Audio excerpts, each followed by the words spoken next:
Good morning, students. Here is a poem number 6, Mystery of the Talking Fan. Is there a ceiling fan in the room where you are sitting now? Is the fan quiet or noisy? If it is noisy, you may be sure it is a distant relative of the talking fan. In the poem which you are going to read, your poet was Maude Rubin. Once there was a talking fan, electrical his chatter. I couldn't quite hear what he said, and I hope it doesn't matter. Because one day somebody oiled his little whirling motor, and all the mystery was spoiled. He ran as still as water. So, I repeat the poem. Once there was a talking fan, electrical his chatter. I couldn't quite hear what he said, and I hope it doesn't matter. Because one day somebody oiled his little whirling motor, and all the mystery was spoiled. He ran as still as water. So, this is a glossary of this poem number 6. Chatter means prattle, a series of quick rattling or clicking sounds. Whirling, rotating rapidly about a center of or an axis spinning. Now summary. The poet acquaints with us with a fan which talks a lot. He means that the fan makes spontaneous sound on motion. मतलब fan जो है,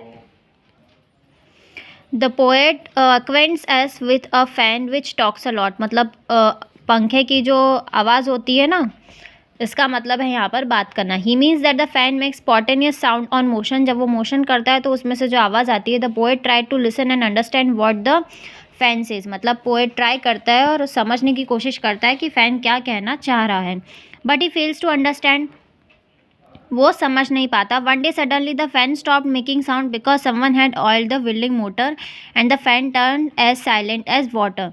मतलब एक दिन suddenly जो fan जो आवाज़ कर रहा था वो बंद कर दिया उसने आवाज़ करना, क्योंकि किसी ने उसके मोटर में ऑयल डाल दिया था और इस वजह से वो बिल्कुल साइलेंटली वर्क करने लग गया. So here is a working with the text. Fans don't talk but it is possible to imagine that they do.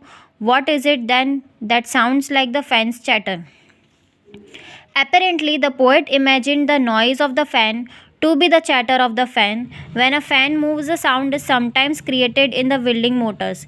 When we do not oil a fan's motor properly, it does make such sounds. This very sounds assumed as the chatter of the fan.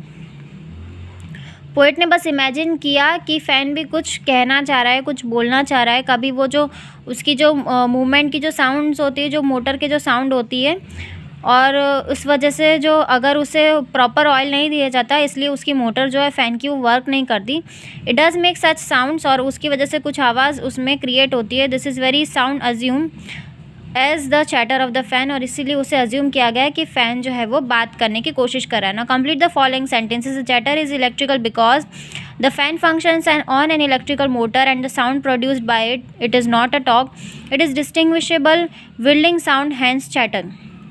मतलब assumption किया है कि जो विल्डिंग sound को उसे chatter कहा गया है क्योंकि उसका जो इलेक्ट्रिकल जो मोटर है वो प्रॉपर वर्क नहीं कर रहा था. It is a mysterious because the sound produced by the fan seems to say something but the poet is not able to understand it. मतलब जो साउंड प्रोड्यूस हो रहा था वो फ़ैन के थ्रू, बट पोएट जो है वो उसे समझने की कोशिश कर रहा था बट वो समझ नहीं पा रहा था. What do you think the talking fan was demanding? The talking fan was demanding that someone must oil its whirling motor. मतलब टॉकिंग फ़ैन जो है वो डिमांड कर रहा है कि किसी को उसमें ऑयल डालने की ज़रूरत है उसके व्हीलिंग मोटर में. How does an electric fan manage to throw some much air when it is switched on? Electric fan कैसे मैनेज करता है to throw so much air when it is switched on. जब वो switched on होता है तो वो कैसे एयर थ्रो करता है. An electrical fan comprises of 3 blades. उसमें 3 ब्लेड्स होते हैं and a wheeling motor. The moment it is switched on, जब वो स्विच्ड ऑन होता है, the motor starts and begins to rotate. जो मोटर है वो स्टार्ट हो जाती है, जो मोटर है वो रोटेट करना स्टार्ट हो जाती है और उसके ब्लेड्स को फोर्स करती है जिसकी वजह से वो सर्कुलर मूवमेंट पे वो रोटेट करता है. This generates a lot of pressure. एक प्रेशर जो प्रेशर क्रिएट होता है उस वजह से फोर्स के थ्रू और एयर जो है पूरी डायरेक्शंस की वो सेंटर पोर्शन में फ़ैन के थ्रू थ्रो होती है. by air. Now question number 5, is there a talking fan in your house? Create a dialogue between the fan and the mechanic. Yes, I have metallic fan in my house. Mechanic, how are you doing? This is for example. How are you doing? Fan, not well, suffering from the heat and friction. Can you do something? मतलब mechanic ने पूछा कि तुम कैसे हो. सो fan ने कहा I am not well, मैं कुछ ठीक नहीं हूँ. सफरिंग फ्रॉम हीट मतलब गर्मी की वजह से, फ्रिक्शन की वजह से. क्या तुम कुछ कर सकते हो? Mechanic, I will try to help you. मैं ट्राई करता हूँ तुम्हें हेल्प करने की. Let me check you first, पहले मुझे तुम्हें चेक करने दो. Fan, yes sure, please do your best and help me. मतलब हाँ ज़रूर, पहले मतलब मुझे चेक कर लो और कुछ मतलब बेस्ट करो और मुझे हेल्प करो. Mechanic, I will please. Mechanic ने कहा हाँ ज़रूर. Please wait, let me finish my job.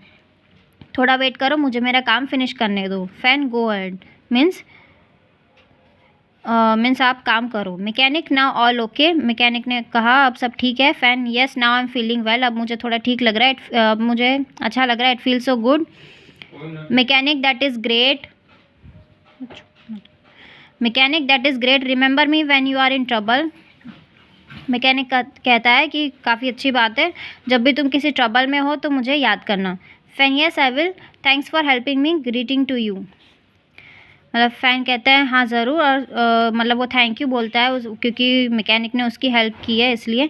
Mechanic, you are welcome, bye, take care. Fan, bye, you too, take care. So here is the lesson is finished. Lesson number 6, mystery of the talking fan, with a textual exercise. I hope this video will help you to learn at home. Stay home, stay safe, keep learning and watching this video. Stay tuned till our next session. Bye bye, take care, have a joyful day, have a wonderful day.